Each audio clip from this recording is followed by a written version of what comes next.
Title: Max and the School Uniform. In a beautiful green valley surrounded by tall mountains and blooming flowers lived a small puppy named Max. Max had soft brown fur, bright eyes full of dreams, and a heart as big as the sky.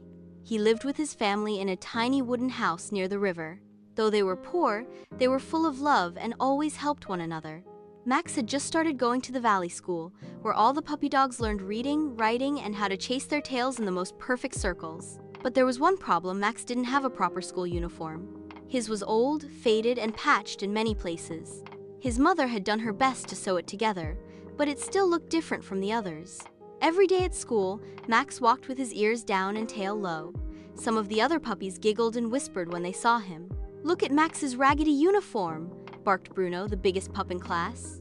"Did he wrestle with a porcupine?" laughed Lily, flipping her shiny red scarf. Max felt sad, but he never barked back.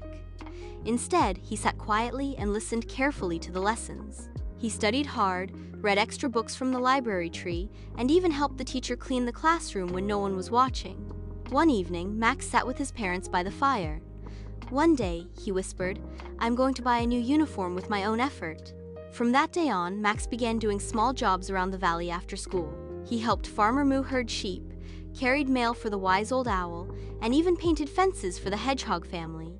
Bit by bit, he saved every shiny acorn coin he earned. Months passed, and finally, Max had enough. He walked proudly into the valley's little tailor shop and picked out a simple but neat uniformski blue with golden buttons and a crisp white collar. It wasn't flashy, but it was brand new, and it fit him perfectly. The next morning, Max walked into school with his head high and tail wagging. Everyone turned to look. Bruno blinked. Lily's ears drooped a little. But instead of laughing, the class clapped. Even the teacher smiled wide and said, "Max, you've always been the neatest in spirit. Now your uniform matches your heart." Max beamed.